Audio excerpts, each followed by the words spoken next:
దూత media power of news. Hi hello నమస్తే, welcome to దూత మీడియా. నేను మీ శ్రావ్య. పాండవుల వనవాసం ముగిసింది, మహాకురుక్షేత్ర సంగ్రామం జరిగింది.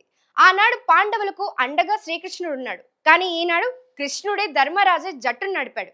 అర్జునుడై ఆయుధం పట్టాడు. భీముడై యుద్ధం చేశాడు. నకుల సహదేవులై కాపలా కాశాడు. యుద్ధంలో ఎదురుగా ఉన్నది తన మన అని చూడకుండా పరుగుల వరద పారించాడు. 17 ఏళ్లుగా జట్టును ముందుండి నడిపించాడు. ఆ వీరుడి పేరే విరాట్ కోహ్లీ. ముద్దుగా కింగ్ కోహ్లీ అంటారు. 17 ఏళ్లుగా విరాట్ ట్రోఫీ సాధించలేదన్నది తప్పు. ఆ ట్రోఫీయే విరాట్ ని సాధించలేకపోయింది అనేదే కరెక్ట్. ఇక విషయానికి వస్తే ఎంతో మంది వీరుల మధ్య జరిగిన ఈ పోరాటంలో చివరికి ఆర్సీబీ విజయ దుందుబి మ్రోగించింది. సుదీర్ఘ 17 ఏళ్ల కల సాకారమైంది. ఒకే ఒక్కసారి టైటిల్ ని సాధించాలనే తపన నిజమైంది.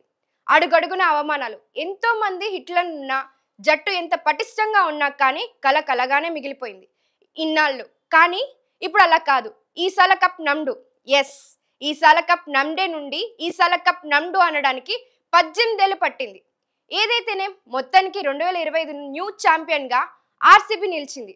ఐపీఎల్ 2025లో భాగంగా అహ్మదాబాద్ వేదికగా ఆర్సీబీ పంజాబ్ కింగ్స్ జట్ల మధ్య జరిగిన ఉత్కంఠభరితమైన ఫైనల్ మ్యాచ్ లో ఆర్సీబీ విజయం సాధించింది. తొలుత బ్యాటింగ్ చేసిన ఆర్సీబీ నిర్ణీత 20 ఓవర్లలో 9 వికెట్లు కోల్పోయి 190 పరుగులు చేసింది. విరాట్ కోహ్లీ 43 పరుగులతో టాప్ స్కోరర్ గా నిలిచాడు. పంజాబ్ బౌలర్లో జెమిషన్, హర్షదీప్ సింగ్ చెరో 3 వికెట్లు పడగొట్టారు.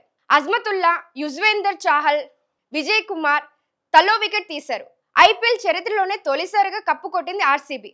ఈసారి కప్ నమ్దే అంటూ ఏళ్లకేళ్లు ఊరించి ఎట్టకేలకు టైటిల్ కైవసం చేసుకుంది. దీంతో ఆర్సీబీ ఫ్యాన్స్ 18 ఏళ్ల కలను జట్టు నిజం చేసింది. పంజాబ్ కింగ్స్ తో జరిగిన ఫైనల్లో 6 పరుగుల తేడాతో విజయం సాధించింది ఆర్సీబీ. మొదటిగా బ్యాటింగ్ చేసిన ఆర్సీబీ 20 ఓవర్లలో 9 వికెట్ల నష్టానికి 190 పరుగులు చేసింది. 191 పరుగుల లక్ష్యంతో బరిలోకి దిగిన పంజాబ్ 20 ఓవర్లలో 7 వికెట్ల నష్టానికి 184 పరుగులు చేసింది. పంజాబ్ బ్యాటర్లలో జోష్ ఇంగ్లీష్ 39 పరుగులు, ప్రభ్ సిమ్రన్ సింగ్ 26 పరుగులు, ప్రియాన్స్ ఆర్య 24 పరుగులు, నేహల్ వదేరా 15 పరుగులు చేశారు. పంజాబ్ కింగ్స్ సారథి స్టార్ ప్లేయర్ శ్రేయాస్ అయ్యర్ ఒక్క పరుగుకే పెవిలియన్ చేరడం మ్యాచ్ టర్నింగ్ పాయింట్ గా మారింది. ఆర్సీబీ బౌలర్లో Bhuvneshwar 2, Krunal Pandya 2, Hazlewood, Romario Shepherd, S Dayal ఒక్కో వికెట్ పడగొట్టారు. మరిన్ని ఇలాంటి లేటెస్ట్ అప్డేట్స్ కోసం చూస్తూనే ఉండండి దూత media. Thank you. For more updates please subscribe దూత మీడియా.